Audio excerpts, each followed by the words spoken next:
আর তোরে আজকে তালাক দিলাম, এই গরমের মধ্যে তুই থাকবি না, তোর বাপের বাড়ি চলে যাবি, শীতের সময় আসবি। তোর যে রূপ, এই রূপ দে সূর্যমামা আমাকে সালের বাড়ি এসে বসে তোর রূপ দেয় প্রত্যেক দিন। এই রে তুমি দিলে তো শান্তি লাগবে না ভিতরের দিকে, আর নাহলে ভিতরে দুইটা ফাইটে কুসুম পড়ে যাচ্ছে। ওরে আল্লাহ রে, কি গরম রে, এই গরমে মানুষজন আর বাঁচতে পারবে না রে বাবা। আল্লাহর বাতাস করার মানুষও নাই রে, বিয়ে শাদী আল্লাহ বাতাস করার তুমি একটু কোনো সময় কয় না যে তুমি একটু বাতাস টাস করতে, সারাটা দিন ধান মান কাটি কুটে এসে এই এসে বসলাম, এসে ভিড়ে আবার ওই ধান নাম কিছু আর না, বাড়ির কাজও করো বিলির কাজও করো, আর ভালো লাগে না। ও সকিনার মা, এদিকে আসো দিন, তাড়াতাড়ি আসো।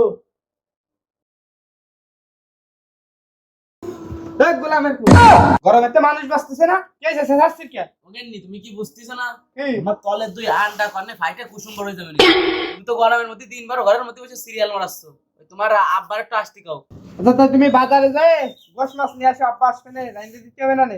ধর সুদাইনের হু তোরে দাঁত আমি তাই শুন, তোরা বাপ কইছিল না আমারে যৌতুক যে একখান মোটরসাইকেল দেবে, তাই মোটরসাইকেল থেকে গরমে ঘোরার কোনো জায়গা নাই, তোরে নিয়ে আমার ওই তোর বাপরে কয় একটা ফ্রিজ আর সাথে একটা এসি বাথরুমে লাগাই টাকা দিয়ে দেবে না, ওই বাথরুমে যাই আমি এসির বাতাসে আঁকবানি, আর ওই ফ্রিজে পানি থুয়ে সে পানি সুস পানি বুঝিস তো তোর বাপরে তুই সাথে দে আসতে আসে আসতে দাস কিনা, এই নতুন শোরুম আছে শোরুমে তাই লাগাই লাগাই তুই দিস কিনা, নাই গরমে টিয়া আমি যাচ্ছে না। এ গোলামের ভূত, ফ্রিজের পানিতে শুষলি বুক কুলফি মালায় যাবে নি।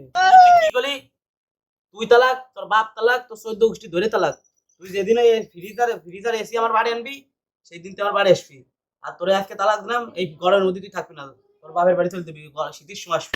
তোর যে রূপ, এই রূপ দে সূর্যমামা আমাকে সালের বাড়ি এসে বসে তোর রূপ দেয় প্রত্যেক দিন এসে, এই কারণে তোর 40 ডিগ্রি, সূর্য রয়েছে 40 ডিগ্রি, 80 ডিগ্রিতে আমি টিকটিক করতেছি না। সর আমি এই গরমেতে তো বাড়িতে বেরোতে, বাড়িতে বেরোতেছি না, সর সর, এই গরমেতে বাড়িতে বেরোতে। তোর এই রূপিতে সূর্য টিয়া যাচ্ছে না কিছু না, সর সর কাজ করলে কিছু না, দিনভর বোনের আর মানে সাত মানে বোনের মধ্যে যে এই লাগাবে না, যা সর আর তোদের থাকবে না। গরমে দেখি গ্রামের ভাব সব কি রে, লুঙ্গি খান পরে একটু ঘুরে মুড়ে আসছি। কি করে ওরে গরম রে, এই গরমে তলের আন্ডা দুটো ফাটে না, এই চিন্তা করতেছি আমি, ফাইটে মানে যাবে না রে।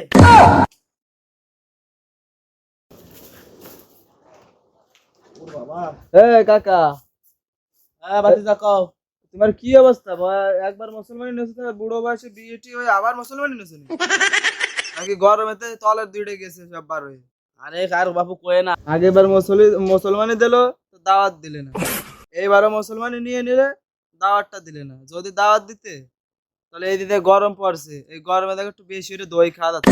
কি যে বলো তুমি ভাতিজা, তুমি বুঝলে না, এই যে গরম পড়ছে, এই গরমেতে বসছো আমি এই গ্রামের পরিবেশটা একটু দেখতেছিলাম, আর এই বাতাস খেয়ে তাহলে একটু শান্তি বজায় রাখছিলাম বুঝছো। এটা কষ্ট তো আমি জানি মানুষের জন্য মুখ দিতাম, তুমি এনে গ্রামের বাসা বানাবে আমি বুঝে ফেলছি। আরে চাচা, তা তুমি যেভাবে রইছো এই জায়গায় হাত দিও, মানুষ তো কবে না ওই দাওয়াতের কথাই কবে না আগে। এই রে তুমি কি করে দিলে তো শান্তি লাগবে না ভিতরের দিকে, আর নাহলে ভিতরের দুইটা ফাইটে কুসুম পড়ে যাচ্ছে। গরম ভাই না দিয়ে ওই যেটাতে বাতাস আসতেছে না, লুঙ্গি ভাগ করে ধরে রাখে, বলের মনে করো দুটো বলও ঠিক থাকবে না, ব্যাটও ঠিক থাকবে না, বিকেল বেলা ভালো ভাই ফুটবল মানে ক্রিকেট খেলতে পারবে না, আরে এলি হয়ে যাবে না। কারণ এবার যাচ্ছ কোনে তুমি? তাই কলাম না যে বাতাস খাতে যাচ্ছে, তুমি দিনা কইলে তাহলে আমি যাই গাছের সাথে লুঙ্গিটা ধুলোই দিয়ে ওই বিলির কোনায় বসেছিলাম ভাই, ওরম ভাই আমিও তো যাচ্ছি যে যাই বসবানের গাছা ফেরে তলে সব দেয়া যাবে না। তাই তাহলে আমি দিই বাড়ি থেকে ঘুরে আসি।